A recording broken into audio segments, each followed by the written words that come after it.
Why study Lean in a course about Scrum? Isn't Lean just for manufacturing? As you will learn in this lesson, Agile itself is heavily influenced by Lean. One could reasonably argue that Agile is just Lean adapted to software development. Agile further evolving to other areas. Lean has 7 core concepts or values. Each concept will be explained and connected to Agile. The first concept is to eliminate waste. Time and resources cost money. Extra time and resources beyond what you require make things more expensive than they need to be. The art of maximizing the amount of work not done is more than just a catchy slogan in the Agile Manifesto. It is about not doing activities that don't deliver high value. To maximize the value, you must work to minimize the waste. Improving the efficiency of the process by finding those tasks that are extra or take too long to complete improves the value of the final product by reducing wasted time and resources. Working to eliminate bad products, whether it be manufactured parts, errors in data entry, or mistakes in the restaurant kitchen, can further increase the value of the end product by reducing the costs to create the product. You must continuously inspect your processes and end products for waste, such as defects or extra steps. Then determine how to eliminate that waste. The second value is to amplify learning. As the old saying goes, 2 heads are better than 1. Learn from each other.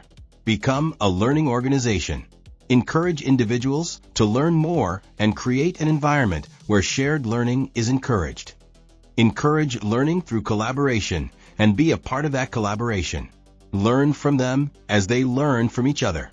Customers may only call you when they have an issue. But can you spot an issue before it reaches the customer?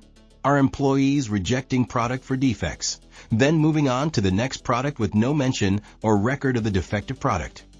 That is more than waste. That is a wasted opportunity for potential improvements that can be avoided by being open to learning more about the product produced. What happens if the same issue comes up or it is part of a trend and no one caught it? Elicit feedback from your employees. Learn when they encounter problems or have ideas to improve things. Learn from them as they learn from each other. Help them adapt and change based on what is learned. As the manifesto says, business people and developers must work together daily throughout the project. And to adapt another principle of the manifesto, the primary measure of success is the work you produce. It doesn't matter what it is, software or car parts. Working hard and just producing garbage isn't a sign of success. But barely working and producing exceptional quality and value is. Number 3 is to decide later. This isn't permission to procrastinate. This is permission to not worry as much about what happens next month. It is in a lot of ways similar/related to the concept of progressive elaboration. Focus your energy on that which is coming up near term, but keep a general idea about what is happening in the future. The future should be foggy. You may not always have the information you need to decide things months out in advance. This ties in to amplify learning as well, because you need to learn more about the future before you can decide how to react to it. Things can change. As the manifesto says, Agile processes harness change for the customer's competitive advantage. The farther out something is, the more likely it is to change. Don't unduly delay decision-making, but defer decision-making as long as it is responsibly possible. The fourth value is to deliver fast. Not deliver last minute, but deliver fast. At least as fast as possible to achieve high levels of acceptable quality and usability. Complete tasks, production, or services as fast as possible while ensuring that everything is completed to agreed upon acceptable levels. Don't produce a lot of junk quickly and just deliver it. From the Agile Manifesto, our highest priority is to satisfy the customer through early and continuous delivery of valuable software. The intent here is to maximize the value to the customer. They see quicker returns. They see more value. They love you and want to keep doing business with you.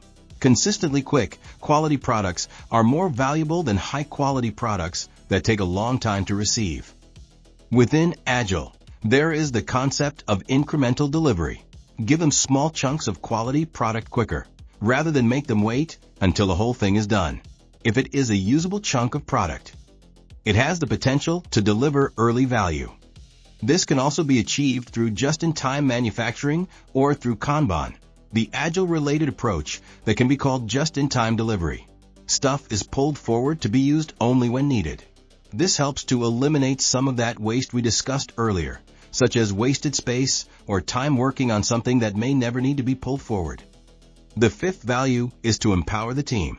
The Agile Manifesto says the best architectures, requirements, and designs emerge from self-organizing teams. There are usually only two things that stop teams from performing at their best: impediments and laziness. You are not likely to cure laziness, but you can remove the impediments. The problem is that many organizations create their own impediments. They hinder their workers with cumbersome processes and strict management oversight, often in a misguided effort to cure laziness. Create an environment for the team that actually lets them do the work and measure their success by the work they produce. Respect the team enough to listen to them and let them help guide you into helping them do their job better. Give them access to the knowledge and tools they need and get out of their way. Build projects around motivated individuals. Give them the environment and support they need, and trust them to get the job done. The sixth concept is to build integrity in. This is a huge concept, much larger than it seems on the surface. It certainly covers the transparency pillar in Scrum. It also covers integrity of the process.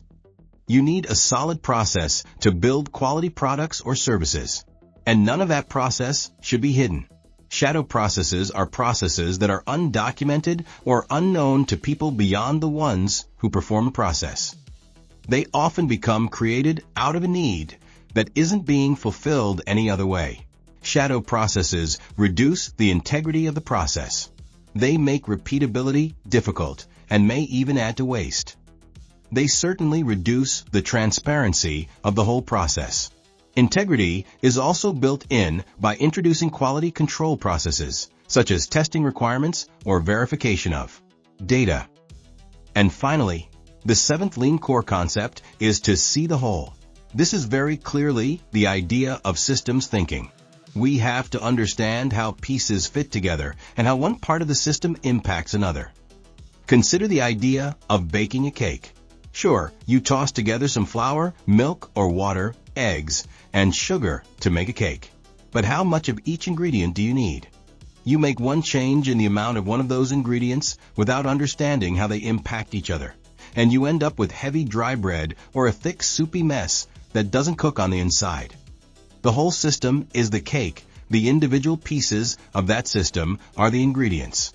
You have to keep focus on what you are creating at the end and how your choices on the individual pieces impact the whole system.